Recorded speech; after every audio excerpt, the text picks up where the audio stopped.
Okay, and I think I've just gone live.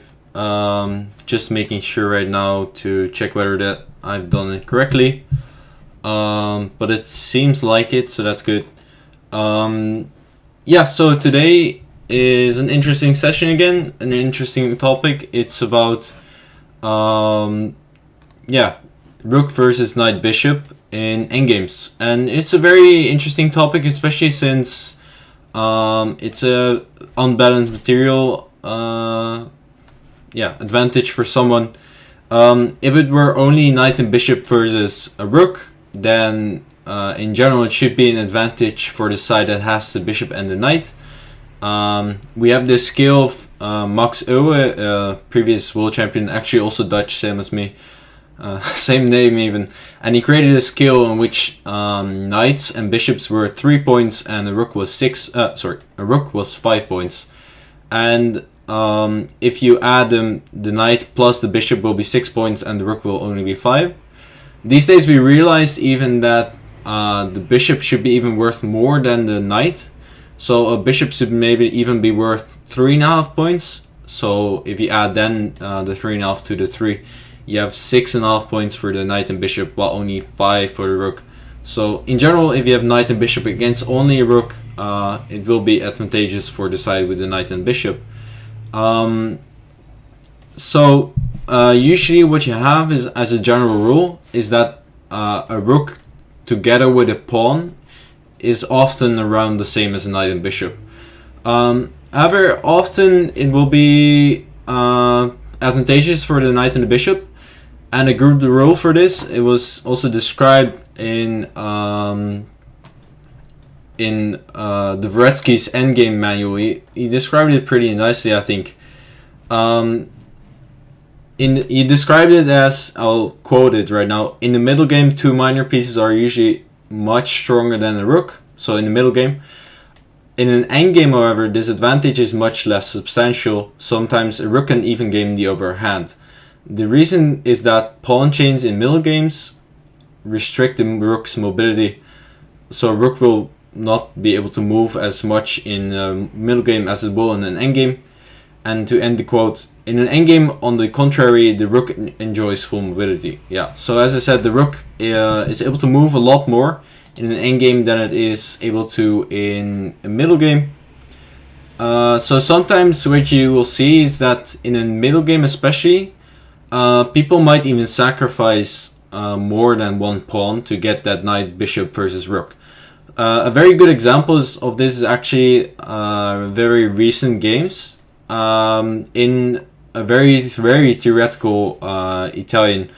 I'll show the games a little bit. So it started as an Italian, and these were very high level games. And this was a very theoretical line, and a new idea actually by a good friend of mine, Jordan van Vreest. He came up with the novelty in this position to go d4. And the idea behind this novelty was that after e takes d4, you have bishop takes e6. If simply b takes e6, c takes d4, white might be a bit better due to the center. So instead, the question is, what happens if you take on c3? Because you have this threat of taking on f2, and then you get the rook, and you already have 2 pawns for the piece. So after bishop to a4, bishop takes f2, king to h2, bishop to e1, queen to e1, we have this middle game. And if we start counting the material, black already has 3 pawns extra, and he has this rook against bishop and knight, and the extra 3 pawns. So there are a couple of games already in this position, and white is willing to give up 3 pawns to get that bishop knight versus rook. And the reason for that is because it's still a middle game, and especially as I said, in a middle game, a bishop and knight will be worth more. And as you can see actually in this position, the rooks will not be able to do that much because there's literally no open file on the board. Black has so many pawns that simply every file is still closed. There is this half open e file, but as you can see, it will even be difficult to get on that e file with the bishop on a4. So and it's not even an open file, it's half open because there's this pawn e4. So in this very theoretical line, black is actually willing, or sorry, white is actually willing to give up a knight, no, a rook against 3 pawns and a, a rook and 3 pawns against a knight and bishop. So especially in the middle game, we'll see that the knight and bishop are quite strong. But today we'll be talking about endgames, and that's because simply in endgames, the rooks will be better and they'll be very often equal to the knight and the bishop. Let's actually start with a rule. So already one rule is kind of that you should have this material balance for the side with extra rook if you're already in the middle game. Oh, sorry, if you are already in the end game. In the middle game, it's bad to have the rook extra. And by the way, eccentric horse, if you want to know what you've missed, you can always rewatch this video later on. It will be also published on the YouTube channel of Chess24 and Coaches. So let's get back. So what I was about to say, we're going to be watching some endgames, because very often the rook will be worth equal to the bishop and the knight in endgames. In the middle game, it will be worse. And another thing I wanted to say is that very often there is an extra rook involved. So here we can see we actually have 1 rook for the white side and 2 rooks for the black side. And it's actually very important whether or not 1 rook has been exchanged. And the question is, which side should it favor if you're exchanging that rook? And we'll talk about this mainly in endgames, because in the middle game there are a lot more other pieces involved, and the importance of one piece is it's simply less important than in the middle game. Sorry, again I say middle game instead of endgame. Simply the extra rook is less important in the endgame because it's more important in the endgame because there are simply less pieces on the board, so 1 extra rook makes a big difference. And I'll state it like this: the extra rook will often be helpful for the side with the bishop and the knight. So I'll go into another opening, the Scotch actually, because from the Scotch, in general, it's a very, very theoretical opening. There's a very theoretical endgame connected to it, in which you also have this material balance. Let's go right into it. Very theoretical mainline stuff here, and this b3 line, this used to be the old main line. There are thousands and thousands of games in this position, and it very, very often leads to this endgame. Rook to e8. You can also go with the f rook. Small detail there. Because white will castle anyway, black will take on e5, all the exchanges are happening, and white takes on d5, winning a piece for the moment, but we give up the f1 rook. King takes f1, and c takes d5.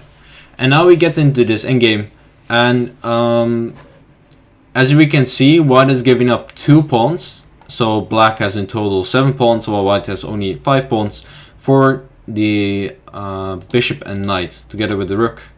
So 2 pawns and a rook in comparison to a bishop and a knight. And this was actually a very recent game between Aronian and Amin Bassem in the Bundesliga. So a very high level game, 2,700 plus players. And if white is willing to go for this, Aronian was on the white side. It means that it's not as easy as it seems. One reason for this is because the pawn structure isn't so great for black. If this pawn on d5 would be on b6, for example, then black would have the perfect pawn structure and black would probably be even better. However, due to this pawn structure being so odd, white can claim that maybe he's trying to go for something. Because white will play knight to c3, and what black doesn't want to do is push d4, because it weakens the pawns a lot. Simply, this d4 pawn can easily become weak. While we'll go knight to d5. He's threatening c7, and he's also threatening knight f6, knight takes d7. So black's already losing a pawn here. So black should instead go for the move pawn to c6. If you are the side with the rook, you would want to place your pawns on the opposite color squares of the bishop, right? Not so sure. It really depends on the position. Because, for example, right now, what we can see is, let's say black pushes for d4, knight to d5, and black also goes for c5. Okay, white can in this position win first of all this pawn and followed by the exchange, but let's say white doesn't do that. Let's say white goes rook c1, black goes d6, and white plays a waiting move, let's say h4 and king g7. If we have a look at this position, I wouldn't be so happy with black that I put my pawns on dark squares. By putting my pawns on the opposite color of the bishop, we've really weakened those squares. So in general, I would actually maybe be thinking about putting your pawns on the same square as your opponent's bishop. We can actually see this in the before we played d4. But what we see in this position right now is that the squares have been weakened so much, and the knight and the bishop together coordinate perfectly to dominate on the light squares here. The reason for that is because if we put the pawns on dark squares, they will only be controlling dark squares. So they will only be controlling these squares, and they do control a lot of squares, but actually not the important squares, because white is only maneuvering on the light squares. So it doesn't really influence white's play if you are controlling dark squares, because white is going to play on the light squares anyway. So I'm not sure if you actually want to put your pawns on dark squares, because as you can see here, they've been really weakened by doing that. So in this position, instead, they usually play the move c6, and they're actually controlling the light squares. Basically we get this position. And it's actually a position that has been reached loads of times, because it's simply from a very theoretical Scotch. And what white is basically trying to say is that it's simply very, very difficult for black to do anything. And meanwhile, we would like to be improving our own pieces with with white, because black is not able to. And if we improve our pieces, maybe at some point we can try to let black's position fall apart here. But it's simply too difficult, because black is still rather solid. He does have two pawns for the material balance for the bishop and the knight. And Aronian thought this endgame might be worth the try, but Amin Bassam actually dealt with it very nicely. He played rook d8, bishop f3, and what we'll see actually is that Aronian achieved everything he wanted in his endgame, but he still wasn't able to make progress. So Amin brought his king to the center. The d6 square is actually a very, very nice square. From d6 it will be protecting all of his center pawns, but also it can still decide to go to the queen side or to the king side. So the king on d6 is very nice. Knight e2, king e7, rook d4, king d6, rook a4. And this was one of white's plans actually in this endgame. It's basically to attack this a7 pawn, because it's the only weak pawn that black has. So that's the main source of counterplay for white. However, after rook a8, it's not so easy to attack it once more, because we can attack it with the bishop and the knight. And one thing I wanted to get back at was I was talking about this extra rook. So again, we see in this endgame. Let's go back to the beginning. The material balance is a knight, bishop, and the rook against two rooks. So the question arises: what happens if we play a move like rook d1? Exchanging of this extra rook, is that advantageous for white or advantageous for black? And the answer is simply it's advantageous for black in this case. A good rule is when you have knight and bishop against a rook, the side with the knight and bishop doesn't want to exchange rooks. The reason for this is that you cannot control everything on the board with a knight and a bishop. There are a limited amount of squares you can control with these pieces. And the thing is, black already has a rook. So the rooks will only be doing, or kind of be doing the same thing. One of them is already controlling this e-file, so it doesn't make a whole lot of sense to control the e-file once more with the other rook as well. So the thing is that white has the bishop and the knight, and the thing he's missing is, for example, the dark square bishop. But the thing he's also missing, if you exchange these two, is the rook. there's nothing white can do on an open file, because the bishop moves diagonally and the knight moves in strange ways. But it for sure doesn't move in straight lines. So what white is missing in this position, for example, is a rook. Because the rook, as we saw, could attack the a pawn on the open file. If, for example, the pawn moves to a6, we can attack it, but it can simply go to a5, and now we cannot attack it anymore. So we simply need the rook, because the rook will be able to do things that the bishop and the knight will not be able to. Whereas for the black side, he already has a rook, so another rook doesn't add as much as it will to the white side. So this is a very good example why you should not be trading a rook if you are in such an endgame. And it's actually something that black should be aiming for, which is to trade the other rook. It will simply be very difficult, however, but it's not a huge deal for black, as he already has 2 pawns. And using the point system that I mentioned before today, black should be slightly up in material here. However, the material advantage for black is not so great because of his damaged pawn structure. So it's around equal this position, and white is claiming he can maybe play for an advantage, but he didn't get that much in the game. So rook e8 happened, bishop f3, king f8, knight to e2, king e7, rook d4. Both sides are basically trying to improve their pieces. King d6, rook a4, rook a8, knight to f4. And one thing Aronian is trying to do in this game is highlight the weaknesses in the black position. So what he's trying to do is maneuver around his pieces to squares that are not that well protected. And one square I would immediately notice is the c5 square. He could, for example, move the knight to d3, then go b4 and get a very nice outpost for the knight. And this is one thing that the side with the 2 minor pieces should be aiming for, which is trying to get outposts for your pieces. Outposts aren't really such a thing for rooks as they are for minor pieces. So what the side with the minor pieces is always trying to do is try and stabilize the position, whereas the side with the rook is in general trying to create chaos, so that the minor pieces aren't able to stabilize, and so that white in this position, for example, isn't able to dominate the position at some point in the future.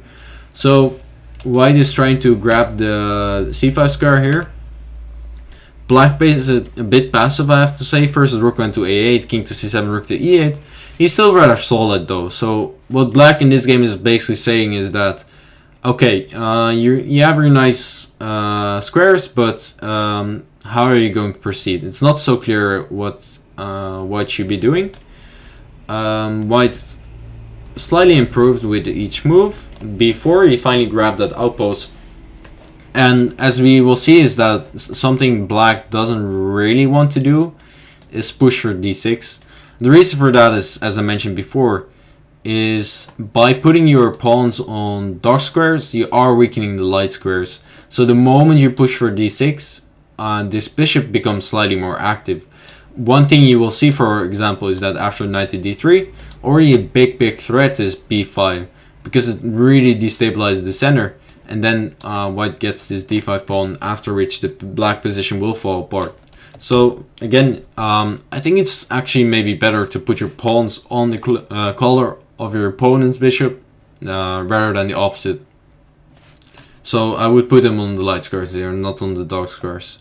So rook b8, a3, and white is completely stabilized. The question now is, how is white going to improve? And basically Amin Bassem with black is saying, okay, white cannot improve here, and I'm simply going to hold. It's basically, he's saying like, I have a fortress, yeah, what are you going to do about it? So he played rook e8, bishop to d1 happened, rook b8, bishop b2, f5, king e1, rook f8, f4. Yeah, again, so here it's a good example actually. The Aronian with white, he pushes for f4. The reason for that is, first of all, that he doesn't want to allow Amin to play f4, because that would open up some files. He wants to keep the position as close as possible. Also, white is the one pushing this endgame. If in general, if you're pushing in an endgame, you should not be exchanging pawns. The more pawns get exchanged, the more closer it becomes to a draw. So he pushes f4, also keeping the pawns on the dark squares, where in the future maybe this bishop will be able to put some pressure on it, on this diagonal. Rook e8 happened, king d2. And now suddenly black pushes for d6, knight to b3, rook b8, knight to d4, rook b6. Black still has everything covered. And yeah, basically white has made a lot of improvement over the past few moves, but the thing is that he isn't able to break through in this position. And soon the players repeat it once Aronian realized that there's nothing left to do anymore because he's not able to improve anymore. I think in this position maybe it would have been better for Aronian to go knight to a4, but probably there wouldn't have been that much for white to play for in this endgame. But it's I think it wasn't such a great defense by Amin because he allowed white to do everything he could. He allowed white to stabilize, which is something white definitely wants to achieve, considering the material balance. But in the end, he managed to pull through. So as you can see, even sometimes when the side with the rook has two pawns, it might still not be enough to fully equalize. I think starting the endgame, it should be equal if played correctly by black. But you need to know your way around, because as you can see in the game, if you do not really know what to do, white is definitely pushing. Should black try to place a rook on d6 and then push the past pawn? I think that's not a great strategy, because the thing is, once the d pawn gets pushed, it will actually become weak, rather weak, than it will become strong. One thing, for example, is that the king will very easily block it. And once past pawns get blocked, they're not going anywhere, and they at some point will probably become weak. So I think the strategy for black here is to keep the pawns on the light squares to kind of neutralize this bishop for the moment, and yeah, just keep it as stable as you can. So that was this endgame. It's actually a very famous endgame, and I want to go to another famous endgame, but one where it's very, very bad actually. So let's go to another 1e4 openings. So first we had the Italian game, then we had this Scotch endgame, and now actually I wanted to go into a bit of Ruy Lopez endgame, but one that is very, very bad. In this position, a6 is the main move, bishop a4, knight to f6, castles, and now knight to e4 is the Ruy Lopez, or the open Spanish actually it's called. Yeah, the open Spanish. And the main line here is d4, and now they usually play b5, bishop b3, d5, which makes a lot of sense, because after d takes e5, bishop to e6, black is very close to finishing his development, while yeah, and while having a very solid position. However, in this position, there's the move e takes d4, and you have to be kind of a madman to go for this line, because your king is still in the center. You haven't developed that much, only 2 knights, and one of the knights is also very, very unstable, will easily become a target with the open king. So the move rook e1 makes a lot of sense, and this line is pretty bad, but it's not as easy to refute as it seems, because after d5, knight takes d4, threatening f3, while also threatening knight takes c6. Black has this kind of sneaky move, bishop to d6, and it's not that easy yet to finish black off, because after the move knight takes c6, which seems to win at first, black has to move bishop takes h2 check. And if you're a white player and you play the Ruy Lopez, it's good to know this line. You don't have a lot of options to deviate. Maybe you don't allow the open Spanish in general, but it's good to know this line, because there's only one move that leads to an advantage here, which is the move king to h1.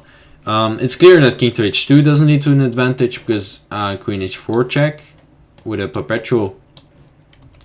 But king f1 is also moved, but after queen h4 it's actually black who has the initiative here. So the only move that's good here is king to h1. Black plays the move queen to h4 anyway, threatening a lot of stuff on the king side. But let's go first to a question to the audience who's watching right now.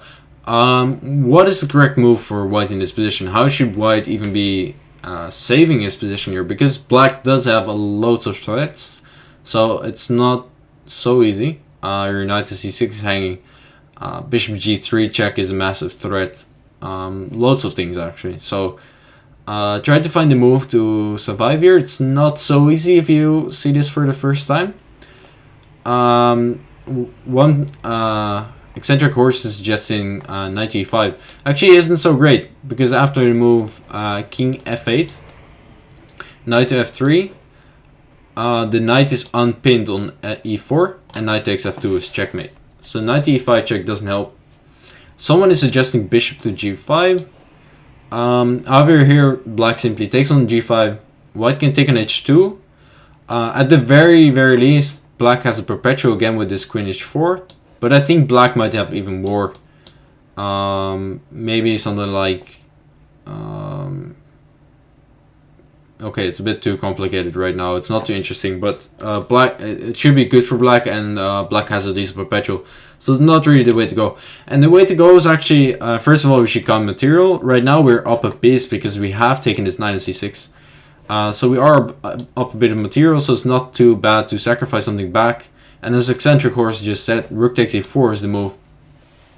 If and basically black wants to keep this threat on the h file, so he goes, and he wants to keep the bishop protected as well, so he goes d e4. And now there's again an only move, which is the funny move queen to d8. Check. It's not a checkmate because black still has this move, only move again. Knight takes d8 again with check, so the king takes. And now we go king takes h2.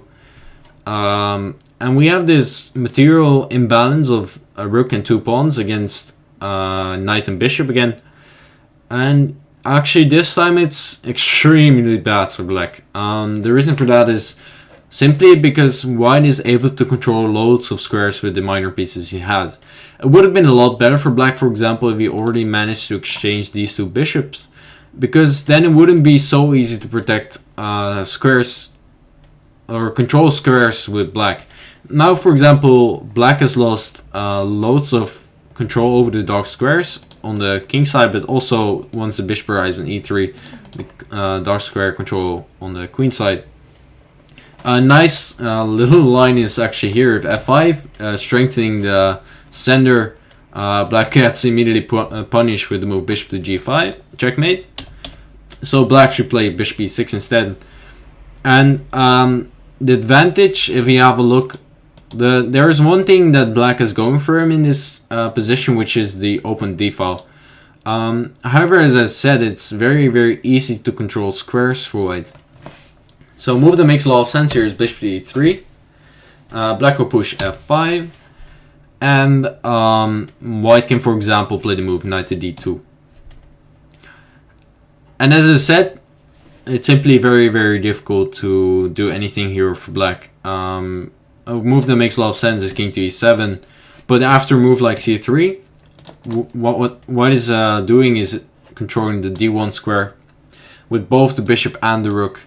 So the rook will never, any rook will never be able to enter on d1. Meanwhile, the knight and the bishop are both controlling the d2 square. So the rook will also not be able to enter on d2 anytime soon.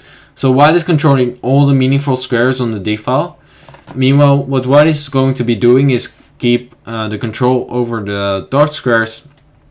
And once the position is fully stabilized, the position should be falling apart together. A nice line is, for example, rook g8. Black should be trying to aim towards g5, trying to push this kingside majority, which he has. And also by playing g5, he does grab the control over the dark squares on the king side. However, a nice little move here for white is the move g4. Because if black does take on g4, which seems like the first logical move, then what white can do is, for example, take on e4, not only activating the knight, but also black's pawn structure has been ruined on the king side. It's not such a great majority as we just saw. So taking isn't so great, but white is threatening to take on f5, after which the e-pawn will be isolated and weak. So I guess the move that makes the most sense is g6. However, in this position, the problem for black is that after the move, a very, very nice move actually, the move g5,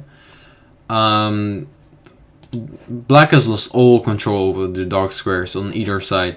There's a very, very nice blockade on the dark squares here, a very weak square on f6. For example, this bishop could end up there. If we, in the future, I can imagine, for example, the knight landing on f4 with a maneuver like this. And black is, black has lost all control over dark squares, and this should be technically lost.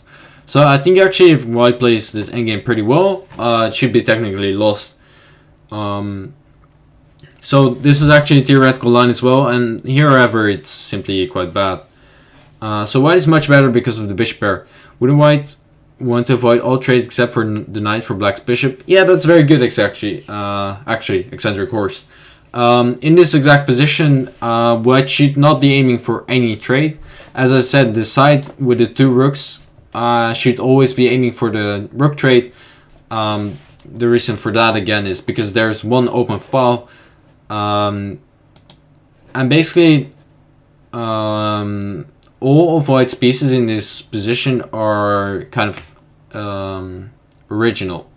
Let's put it like that. They all do different things. The bishops do different things. One controls the dark squares, one controls the white squares.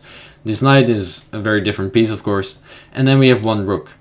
So black again has two rooks, and they both kind of do the same job. So what black would like to do is exchange one of the rooks, one black rook for a white rook, and then it would be a lot happier. And also, as I said at the start, we should not be aiming towards a trade of the bishops.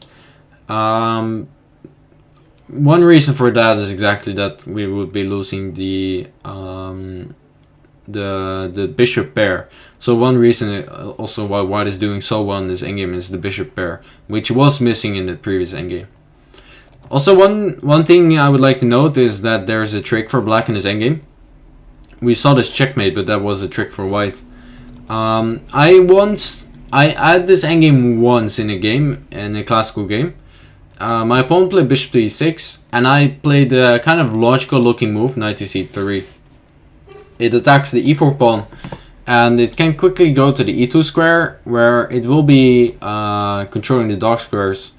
My opponent, however, didn't protect the e4 pawn at all.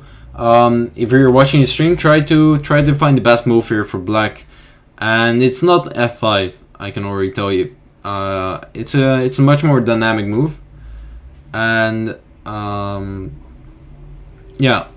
this is, I guess, one of the reasons why black might go for this endgame is because of this kind of trick. Yeah, so Alexandria is suggesting b5. You do get to exchange the bishops, but the bishop doesn't get trapped. At least after c5, for example, I could simply take on e6 and save the bishop in that way. So b5 is not the way to go. There's a much better move, however, in this position, which is the move c5. My opponent played it. I was a bit shocked. I didn't see his move coming, and simply this bishop is trapped on a4, because if we move the knight away, we're not in time. Black will go b5, bishop b3, c4, trapping the bishop, winning a piece. And if we play bishop to b3 first, we get trapped anyway because of c4. Bishop back and then b5 again, trapping the bishop. So this is one trick you have to be careful of if you want to play this line with white. But it should be... knight c3 is really the only move after which it can happen. So you don't have to be that careful. I should have been, but it should be easy to avoid, I think. So let's get rid of the opening theory. There are a lot of actually known endgames, as I just pointed out, with this material imbalance. And and it's good to see when it's good, when it's bad. So let's get into more practical games. I wanted to go into this game.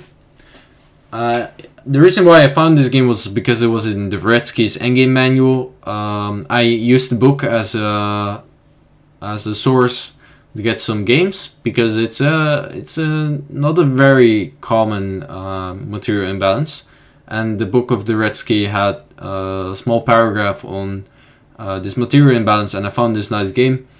This was featured in Alexandria against Chiburdanitsa, sorry if I mispronounced her name, in Tbilisi 1981. So it's an old game, and it's black the move in this position.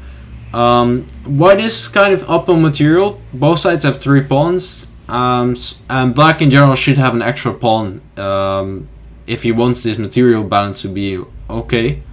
So black is definitely the one that is trying to hold here, and black found a very nice move here.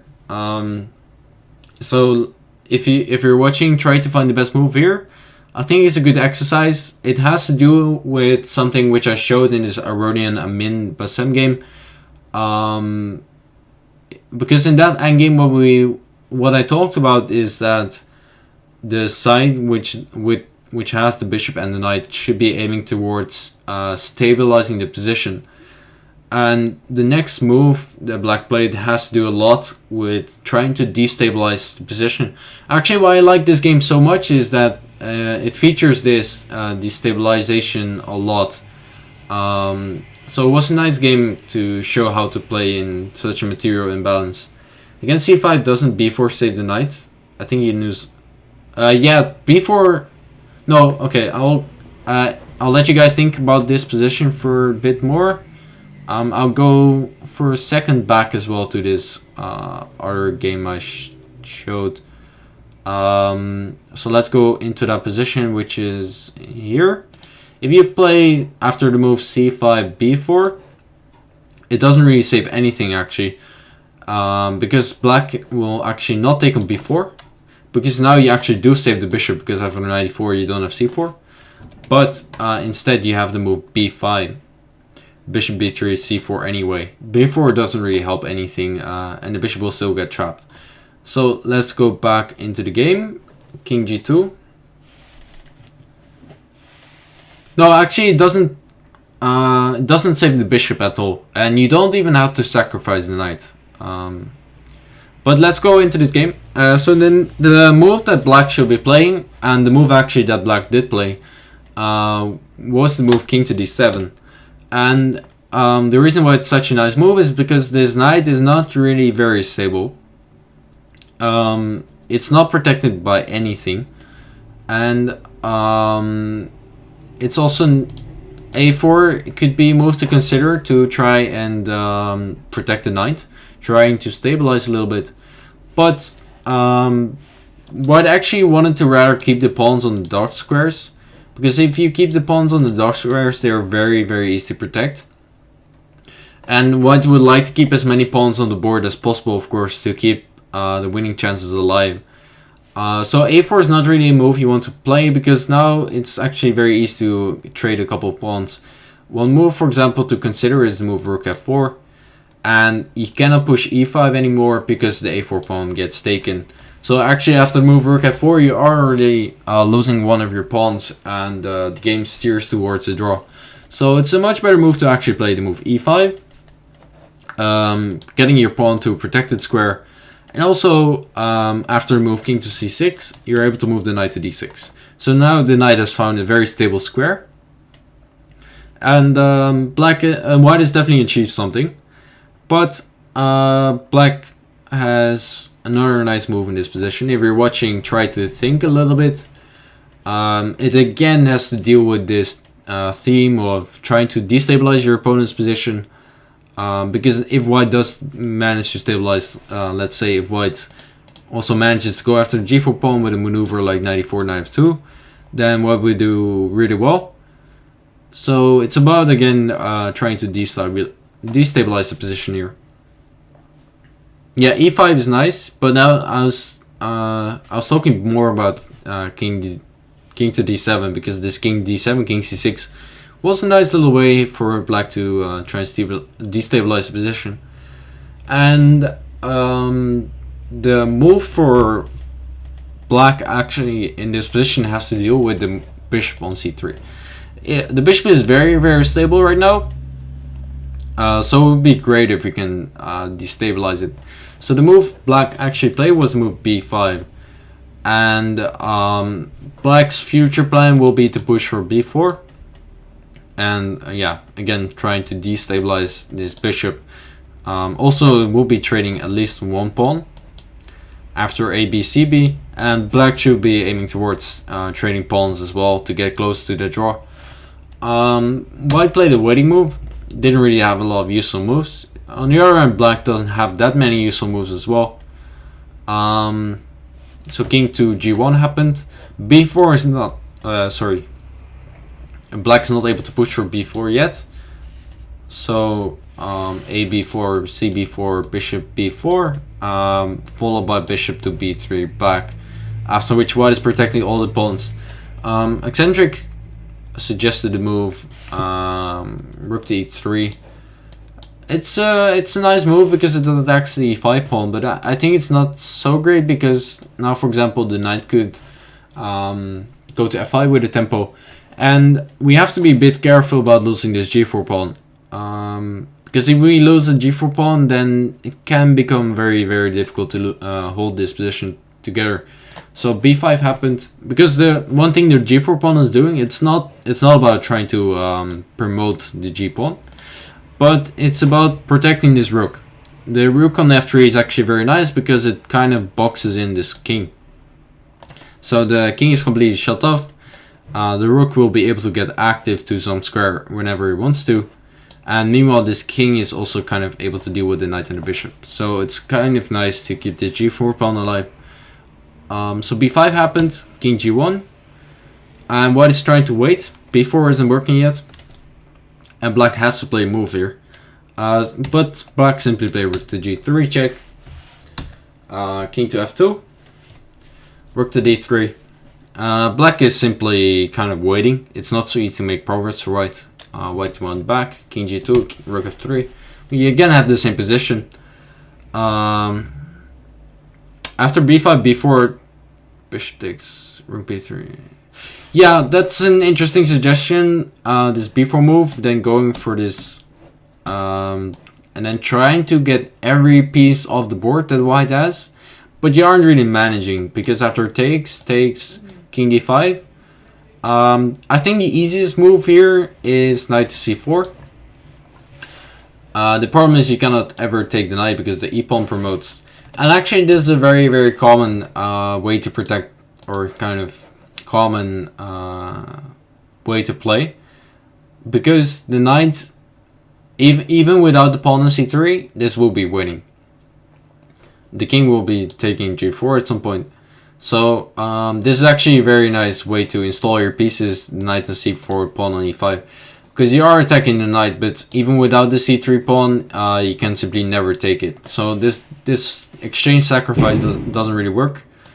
So instead rook g3 was played, king f2, king rook to d3, king g2, rook f3. We have the same position again. So white had to do something else to improve the position. She went knight to e8. Trying to go knight to f6, but after rook e3, knight to f6, black had this move b4, finally destabilizing the position even more and basically getting that draw. Because after a, b, c, b, bishop takes b4, you could, for example, play the move rook e5, I guess. I was thinking about rook e2, rook b2 first, which also draws, but rook e5's even easier, of course. Now at some point b2 will be lost. So this would be a draw. So instead white went bishop to d4, trying to keep the pawns together, but it's not going to work out, of course. Rook to e1 happened.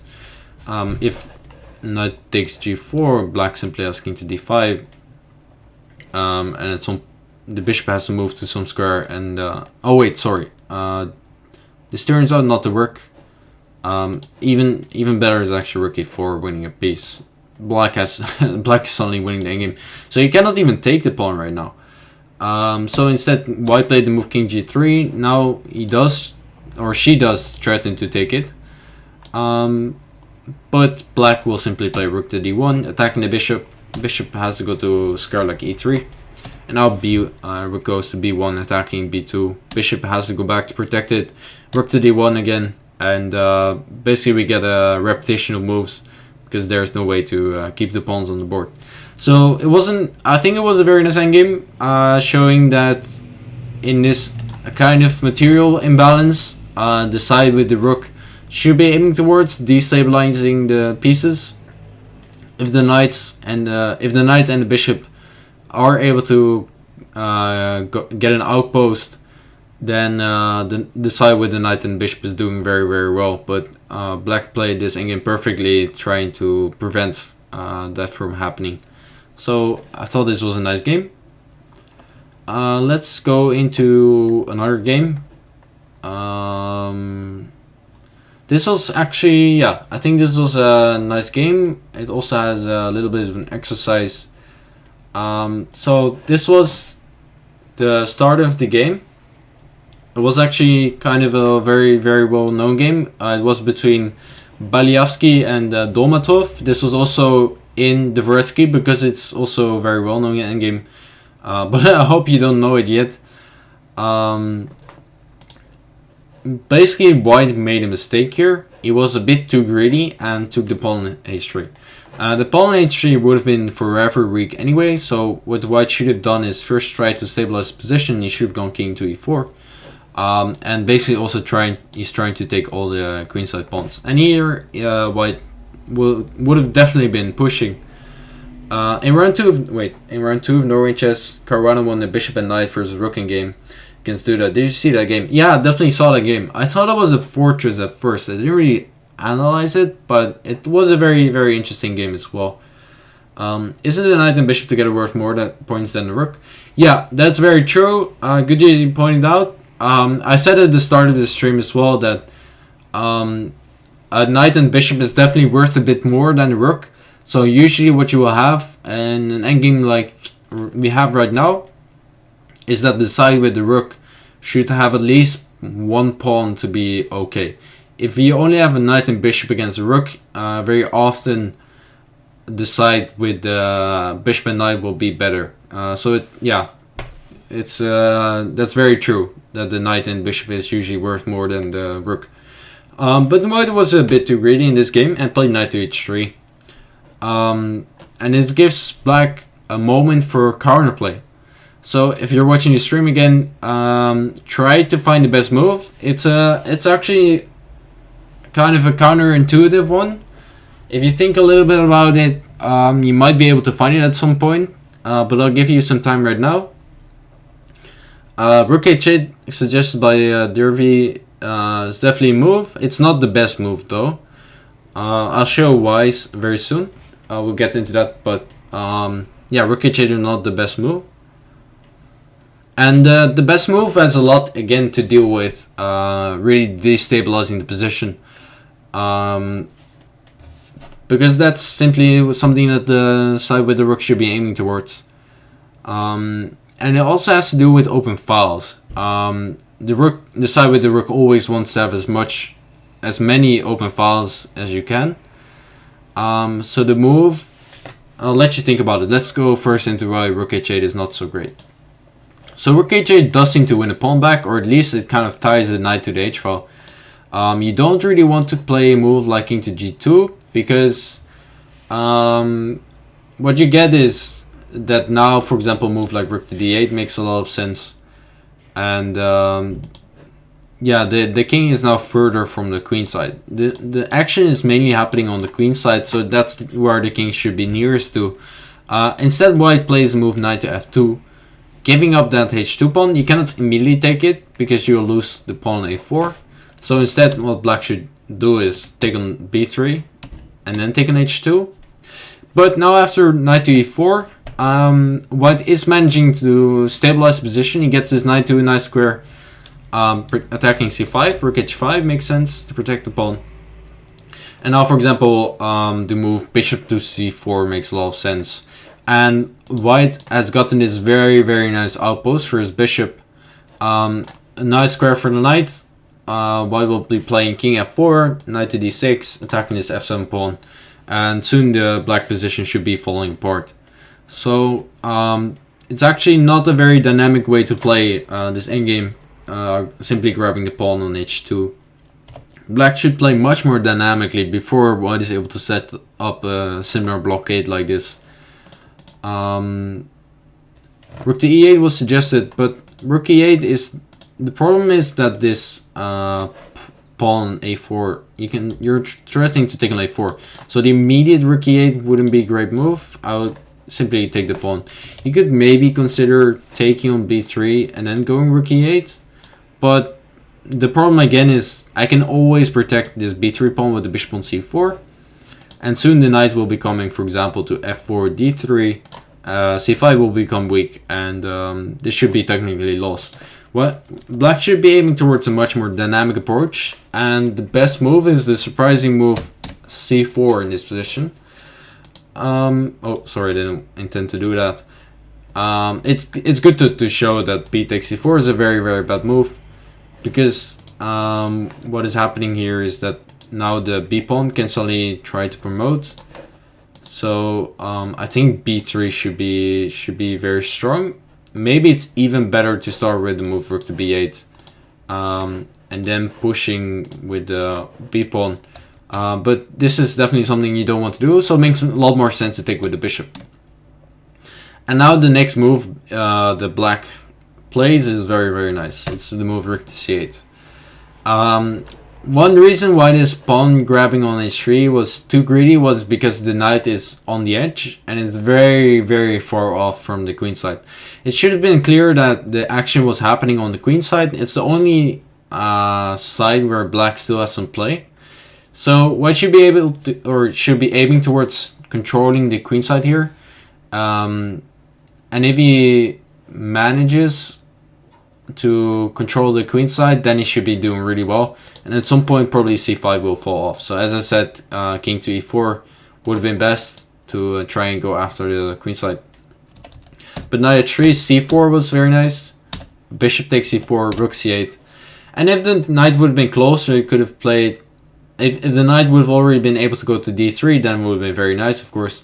But because the knight can only go to f2 yet, black has this follow-up of going rook takes c4, b takes c4 and b3, and now after ab3 the idea wasn't to go ab3 because now the passed pawn can be stopped. However, the idea was to go a3, and the knight is simply too far off to stop the passed pawn. So a move like knight d3 will simply be answered with a2, and will be winning for black. This position is already winning, of course, as well for black. So black is threatening to take on c4, so white should move the bishop back. And now the next move was also very nice, a3. Keeping the pawns on these squares, and they will soon be targets. So one very easy idea is rook c1, rook a1, rook a2. And because the knight is so far off, it's not able to completely protect the queen side yet. And another idea for black actually is to go rook c3, attacking the bishop, but also going for rook takes b3. White can never take back because a2. And this position would still be draw, but it's already very, very clear that it's suddenly black who is the one who is pushing this endgame.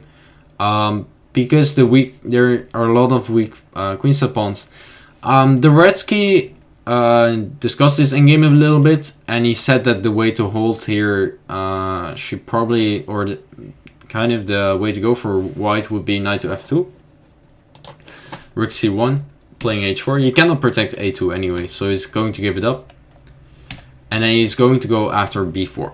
If, for example, you play a move like rook c, let's go to d2, knight takes b4, you go a2.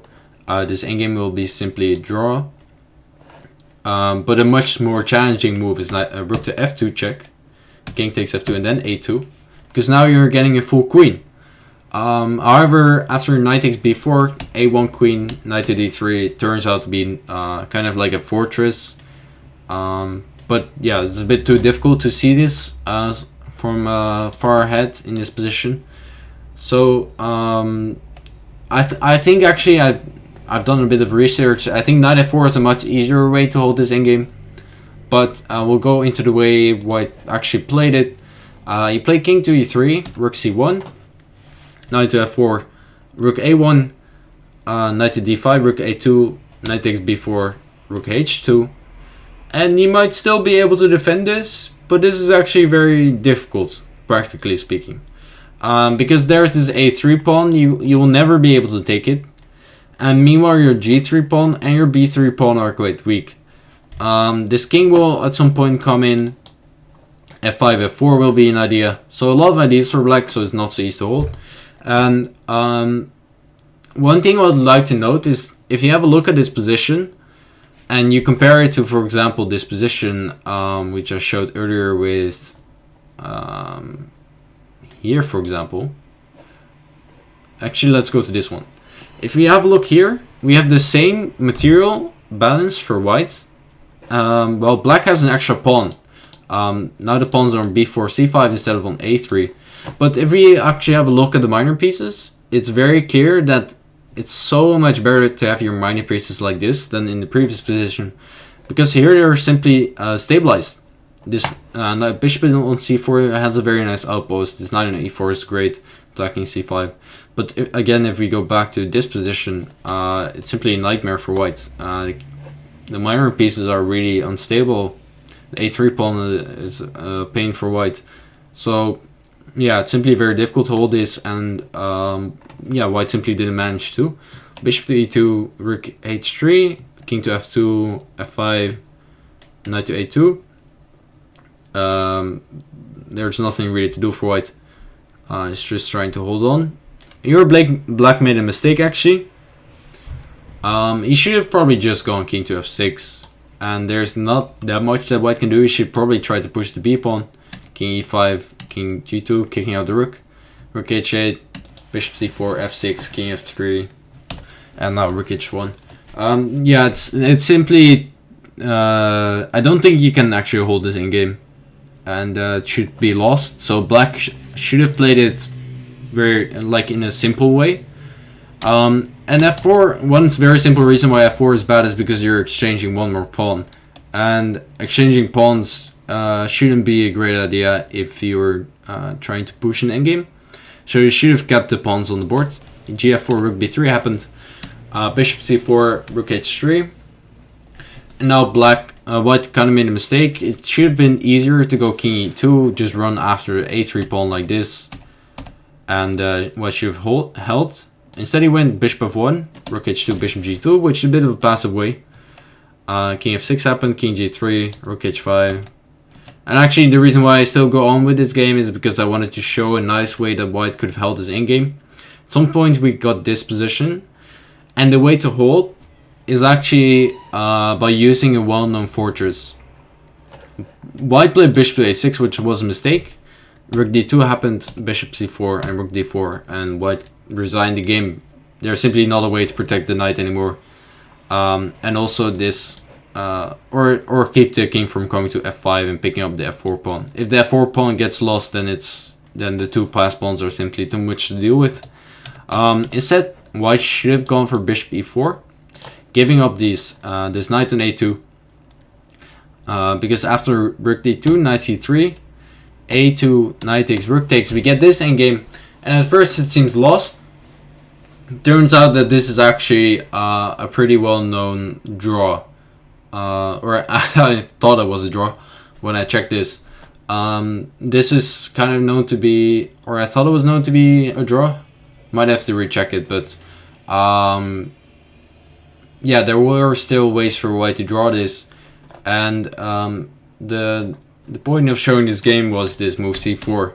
Because it was a very, very nice way to destabilize the position and showing that the side with the rook should be playing rather dynamically.